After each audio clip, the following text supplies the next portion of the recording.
Bienvenidos a El Amor que Vale. Estamos hablando de acero espiritual para edificar a los creyentes. Permítame decirle que la salvación no es algo difícil ni complicado. De hecho, la Biblia dice que es tan simple encontrar el camino que un extranjero sin sentido de orientación puede encontrar su rumbo en la carretera de la salvación. Por eso, hoy les hablaré de la sencillez de la salvación. Le invito a tomar la palabra de Dios y buscar Primera de Juan, no el Evangelio de Juan, sino la Epístola de Juan, Primera de Juan, capítulo 5, versículo 13. He estado memorizando un poco y quiero que usted revise si lo estoy citando bien y utilizaré la versión Reina Valera. Primera de Juan, capítulo 5, versículo 13. Estas cosas os he escrito a vosotros que creéis en el nombre del Hijo de Dios para que esperéis tener la vida eterna. No, eso no suena bien. A ver. Estas cosas os he escrito a vosotros que creéis en el nombre del Hijo de Dios para que consideréis si probablemente tenéis la vida eterna. Tampoco suena correcto. Estas cosas os he escrito a vosotros que creéis en el nombre del Hijo de Dios para que deseéis tener la vida eterna. No. ¿Qué palabra es la que me hace falta? Ya la tengo. Una vez más. Estas cosas os he escrito a vosotros que creéis en el nombre del Hijo de Dios para que sepáis que tenéis vida eterna.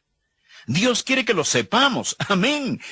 No deseo hablarle de una salvación que quizás, tal vez, espera tener, sino de la salvación que se conoce. Alguien dijo, si usted pudiera tenerla y no saberlo, la podría perder y no echarla de menos.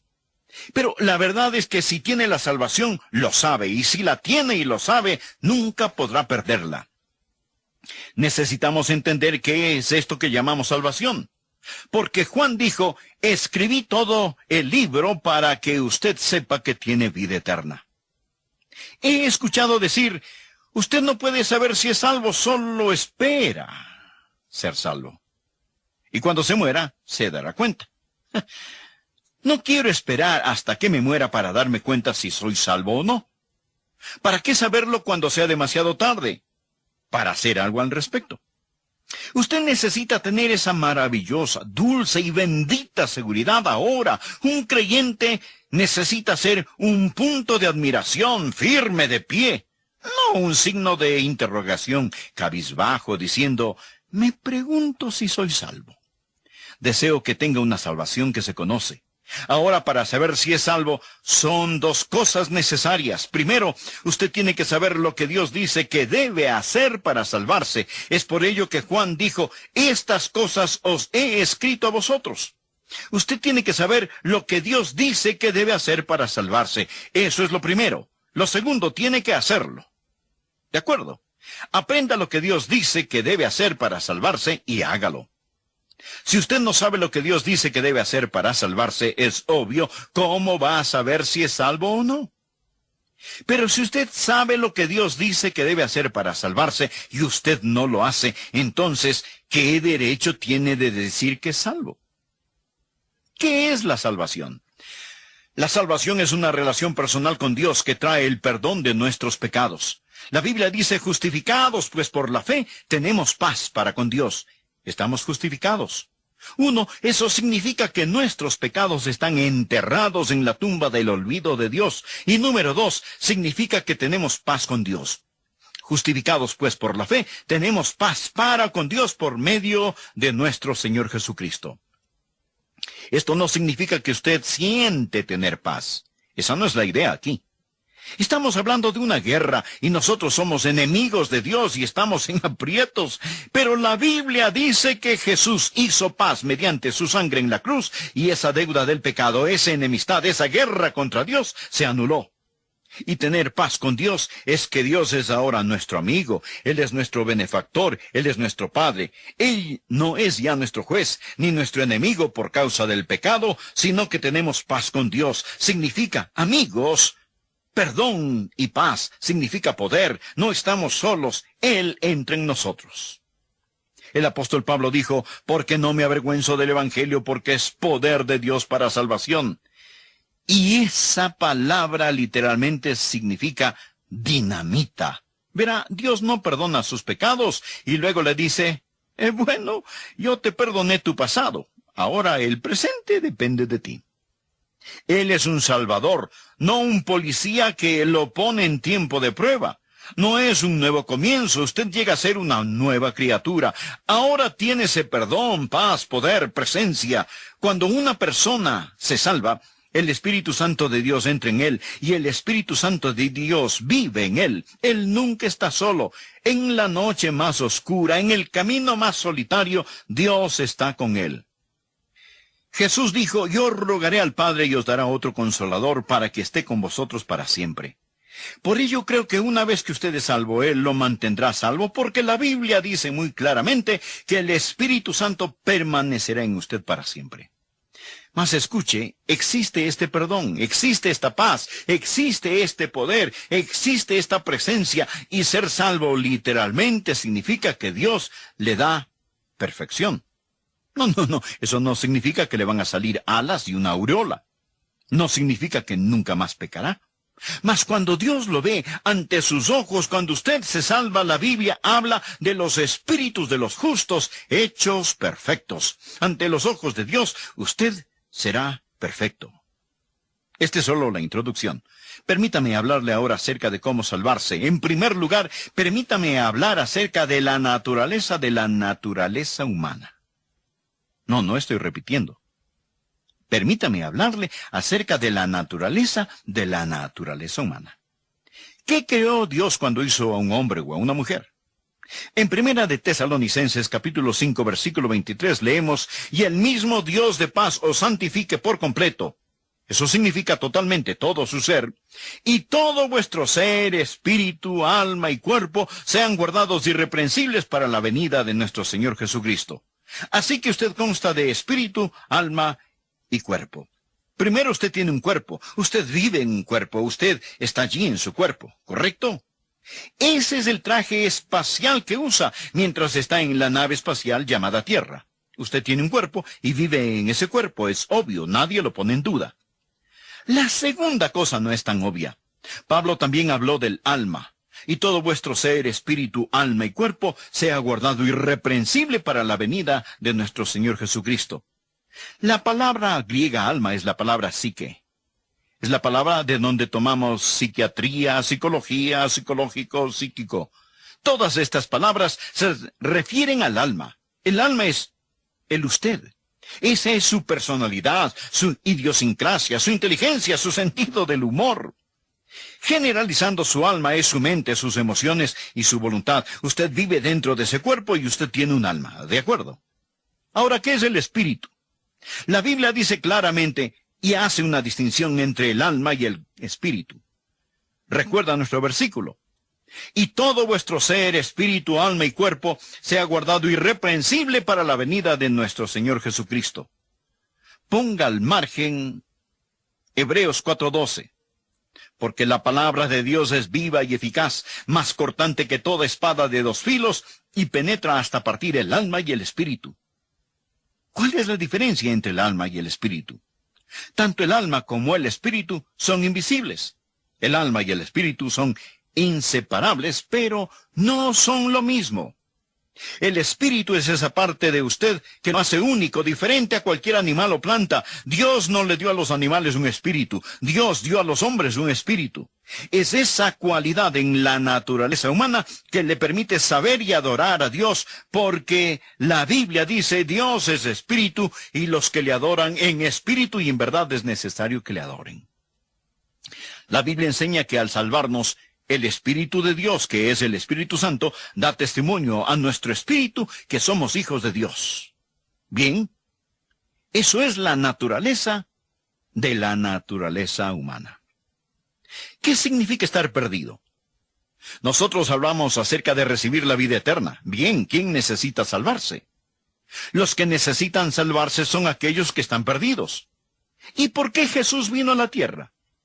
¿Jesús vino a la tierra para alimentar a los hambrientos? ¿Vino Jesús a la tierra para sanar a los enfermos? ¿O para educar a las personas? No. ¿Por qué vino Jesús a la tierra? por una sola razón. Él nos dice cuál es en Lucas 19:10. Porque el Hijo del Hombre vino a buscar y a salvar lo que se había perdido, lo que se había perdido. Ahora, esa es la condición de todo hombre, mujer, adolescente y jovencito o jovencita sin el Señor Jesucristo. Bien, observemos lo que Dios ha hecho. Dios está aún en el cielo y aquí abajo está el hombre en la tierra. Dios nos miró aquí abajo y la Biblia dice, mas Dios muestra su amor para con nosotros en que siendo aún pecadores, Cristo murió por nosotros. Hemos pecado y ese pecado nos separa de Dios, mas este no ha impedido que Dios nos ame. Dios, lleno de misericordia por la condición lastimosa del hombre pecador, dijo, yo lo haré. Y entonces Dios el Padre, Dios el Hijo, Dios el Espíritu Santo planearon nuestra salvación, y Dios el Hijo, el Señor Jesús, bajó del cielo, dejó esos palacios de marfil para venir a este mundo de pesares. En Navidad, un bebé nació de una virgen. Tan Dios como si no fuera hombre del todo y tan hombre como si no fuera Dios del todo. Él tenía que ser un hombre para pagar la multa del pecado. Nuestro dominio y legado se perdió por un hombre. La Biblia enseña que por medio de Adán todos mueren, pero en Cristo todos seremos vivificados. Él tuvo que llegar a ser un hombre para redimirnos de nuestro estado de muerte. Dios se hizo hombre y el infinito se convirtió en un infante. Él nació en Navidad. ¿Y qué hizo Jesús? Permítame mostrarle el próximo versículo, Juan 14:6, mírelo. Jesús le dijo, yo soy el camino y la verdad y la vida. Nadie viene al Padre sino por mí. ¿Qué hizo Jesús?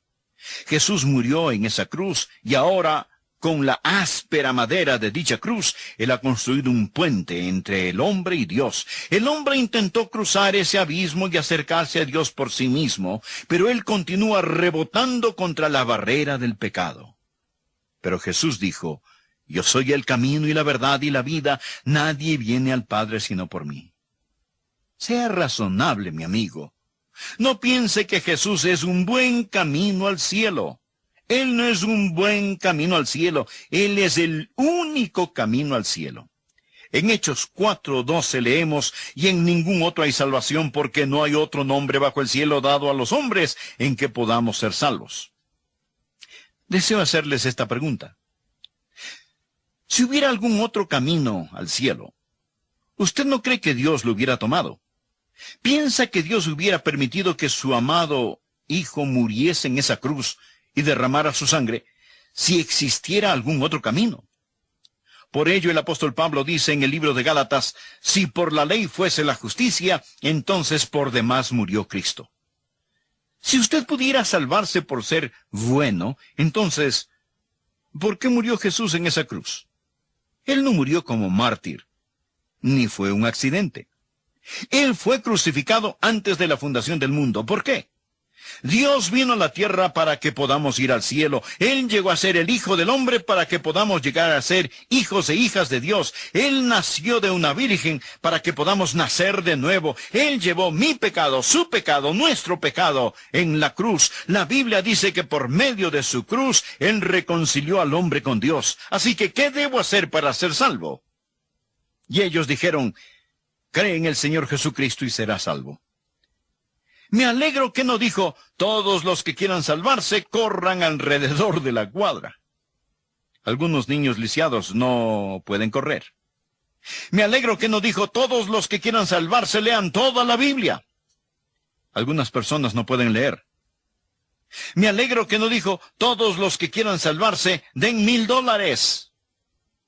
Algunas personas no tienen ni $1. Pero hay algo que cualquiera puede hacer y todos debemos hacer para salvarnos.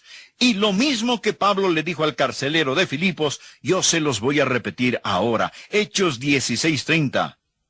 ¿Qué debo hacer para ser salvo? Ellos dijeron, cree en el Señor Jesucristo y serás salvo. ¿Recuerda lo que ser salvo significa? Significa ese perdón, significa presencia, poder, perfección. Significa todo eso. Hay un trono y sentado en ese trono está una gran E. ¿Sabe usted lo que simboliza? El ego. Porque verá, cuando un hombre está espiritualmente muerto, Dios se aleja de su espíritu, y entonces, ¿quién toma el control? El alma, la mente, las emociones y la voluntad. Cristo está fuera de esa vida, y el yo, el ego, está en el trono. Amigos, ahí es donde están la mayoría de las personas. Todas las personas de este mundo, sentados en el trono de su propia vida, están diciendo, es mi vida y yo voy a hacer lo que yo quiera. Nadie me va a decir lo que tengo que hacer. Nadie me tiene que decir ni esto ni aquello. Es mi vida. Permítame decirle algo más. Una vida controlada por Cristo. En esta, Cristo no está fuera. Cristo está en esa vida y Cristo está en el trono de esa vida. Un creyente no es alguien que simplemente cree intelectualmente que Cristo murió por sus pecados. El diablo cree eso. Un creyente es alguien que ha invitado a Cristo a morar en su vida. Ahora recuerden nuestra escritura que dice, ellos dijeron, cree en el Señor Jesucristo y serás salvo. Esa palabra cree es la palabra griega que significa literalmente confiar. Confiar. Usted cree que un avión puede volar, pero debe confiar que va a volar para poder abordarlo. En esta ilustración tenemos a Cristo en el trono de esa vida, y ahí está el ego, porque aún es usted, aún es su vida, pero usted está ubicado en esa vida a los pies del trono, porque Jesucristo es el Señor. Ellos dijeron, cree. ¿En qué? ¿O en quién? Cree en el Señor Jesucristo y será salvo. Si usted no está dispuesto a hacerlo, Él no puede ser su Salvador. Él entra para tomar el mando de su vida. ¿Cómo sabe usted que se salvó? Bien, si usted hace lo que Él le dice que haga para ser salvo, entonces usted puede tener la seguridad de su salvación. Me fascina Juan capítulo 5, versículo 24. Es casi un certificado del nacimiento espiritual. Esto es lo que Jesús dijo. El que oye mi palabra. Amigo, usted la está escuchando hoy. Es decir, le he dado escritura tras escritura. Esa es la palabra de Dios. El que oye mi palabra y cree al que me envió. La palabra cree se usa unas 99 veces en el Evangelio de Juan. Creer, confiar. Cree al que me envió. Crea en el Dios que envió al Salvador, el Señor Jesucristo, y crea en el Salvador. Crea al que me envió. Ahora note esto. Tiene vida eterna y no vendrá condenación. Ir a condenación significa ser juzgado, significa morirse e ir al infierno. No vendrá condenación, mas ha pasado. No pasará, sino que ha pasado. No vendrá condenación, mas ha pasado de muerte a vida. Amigo, cuando usted entrega su corazón a Jesús, queda resuelto, queda por sentado. Usted ha pasado de muerte a vida. Usted no recibe la vida eterna cuando muere. La recibe en el instante que cree en el Señor Jesucristo. De cierto, ¿sabe lo que estas palabras significan? Significan, preste atención, preste mucha atención. Esto es verdad. Esto es verdad. Escuche, de cierto os digo, el que oye mi palabra y crea al que me envió tiene vida eterna y no vendrá condenación, mas ha pasado de muerte a vida. ¿Cómo sé que soy salvo? No por mis sentimientos. Recuerde el versículo con que empecé, 1 de Juan 5, versículo 13. Estas cosas os he escrito a vosotros que creéis en el nombre del Hijo de Dios para que sepáis que tenéis vida eterna. Si dependo de mis sentimientos, no tendría la seguridad, y mi seguridad variaría con la condición de mi hígado. Pero tengo su palabra. De cierto os digo, el que oye mi palabra y cree al que me envió tiene vida eterna, y no vendrá condenación, mas ha pasado de muerte a vida. Esta es la forma en que funciona el tren de Dios. Tenemos la locomotora, el vagón con el carbón y el furgón de cola. Ahora digamos que usted es el ingeniero en ese tren. El carbón está en el vagón del medio y usted quiere que el tren camine. Pregunta, ¿pondría el carbón en el furgón de la cola o en la locomotora, en el motor? ¡Qué pregunta tan tonta! Claro, usted pondría el carbón en el motor. Si usted pone el carbón en el furgón de cola, el tren simplemente se quedará ahí. Pero si pone el carbón en el motor, el tren se moverá. ¿Cierto? Diga amén. ¿Está de acuerdo? El motor o locomotora son los hechos. Cree en el Señor Jesucristo y serás salvo. Cristo murió por nuestros pecados conforme a las Escrituras. Justificados pues por la fe tenemos paz para con Dios por medio de nuestro Señor Jesucristo. Amigos, estos son hechos. No estoy hablándoles acerca de denominaciones, bautistas, metodistas, presbiterianas, etcétera, etcétera. Estoy hablándoles acerca de los hechos bíblicos. Cree en el Señor Jesucristo y serás salvo. ¿Y qué hace con su fe? Usted pone su fe en los hechos de Dios, pone el carbón en el motor. No ponga la fe en los sentimientos. O sea, no ponga el carbón en el furgón de cola. Si lo hace, su tren no se moverá. Ponga su fe en los hechos de Dios y éste caminará, y al mirar hacia atrás verá que el furgón de cola le sigue. De hecho, el tren no necesita tener un furgón de cola para caminar, ¿no es cierto? Yo he visto trenes sin vagones. Verá, ni siquiera tiene que tener los sentimientos. No se aferre a los sentimientos. Yo disfruto mi salvación realmente, sí. Yo estoy contento que el Señor Jesucristo es mi Salvador. Amigo, yo no sé que soy salvo porque estoy feliz. Estoy feliz porque sé que soy salvo. ¿Ve la diferencia? Estoy feliz porque sé que soy salvo.